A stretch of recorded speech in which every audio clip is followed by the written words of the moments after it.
In this video, we are going to fix Microsoft Store error code 0x80073304. So without any further ado, let's get started. The first solution that you can do is that you need to check your network internet. Navigate at the taskbar, click on this Wi-Fi icon.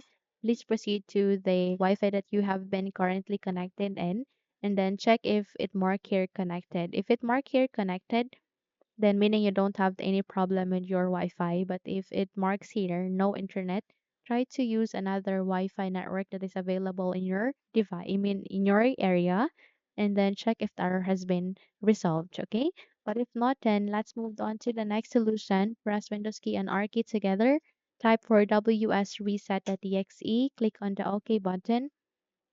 And then please wait until this procedure would be finished. And once you are done with this, I want you to check if the error has been resolved, okay?